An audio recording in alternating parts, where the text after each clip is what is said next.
இன்னைக்கு young music டைரக்டர்கள்ல டாப்பா இருக்கக்கூடியது ராக் ஸ்டார் அனிருத் அவர்கள் தான். ஆக்சுவலா யங் மியூசிக் டைரக்டர்களையும் தாண்டி இன்னைக்கு நம்ம தமிழ் சினிமாலே டாப்பா இருக்கக்கூடியது அனிருத் அவர்கள் தான். ஆனா இவருக்கு ஒரு டஃப் காம்படிஷன் கொடுக்க வேண்டியது ஜிவி பிரகாஷ் அவர்கள் தான். ஆனா அவரோட கான்சென்ட்ரேஷன் மியூசிக் டைரக்டர் தாண்டி ஆக்டிங்ல ரொம்ப அதிகமா இருக்கு. இதனாலேயே இவரோட கையில இருந்து ஒரு நல்ல இசையை கேட்டு ரொம்ப வருடங்கள் ஆகுது. பட் இதுக்கப்புறம் இவரோட டைரக்ஷன்ல நல்லதொரு இசையை தினந்தோறும் கேட்கலாம்னு சொல்லிட்டு எதிர்பார்க்கப்படுது. இது ஏன்னு இந்த வீடியோ பார்த்தா உங்களுக்கே புரியும். ராஜா, என்னெல்லாம் வேலை இருக்கு தெரியுமா உனக்கு? வழக்கம் போல லிஸ்ட் போட போறியா? கேப்டன் மில்லர்ல 2 சாங் இருக்கு. மார்க் ஆண்டனில ஃபைனல் ஆர்டர்ல வேற உட்காரணும்.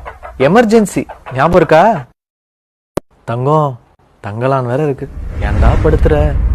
ஜப்பான் மிஷன் சாப்டர் 1 சாப்டர் 2 எப்போ சிங் பண்ண போறியோ? காதர் பாஷா என்கிற முத்துராமலிங்கம், கல்வன், அநீதி, டைகர் நாகேஸ்வர் ராவ், சைரன், சூரரை போற்று ஹிந்தி வேற இருக்கு.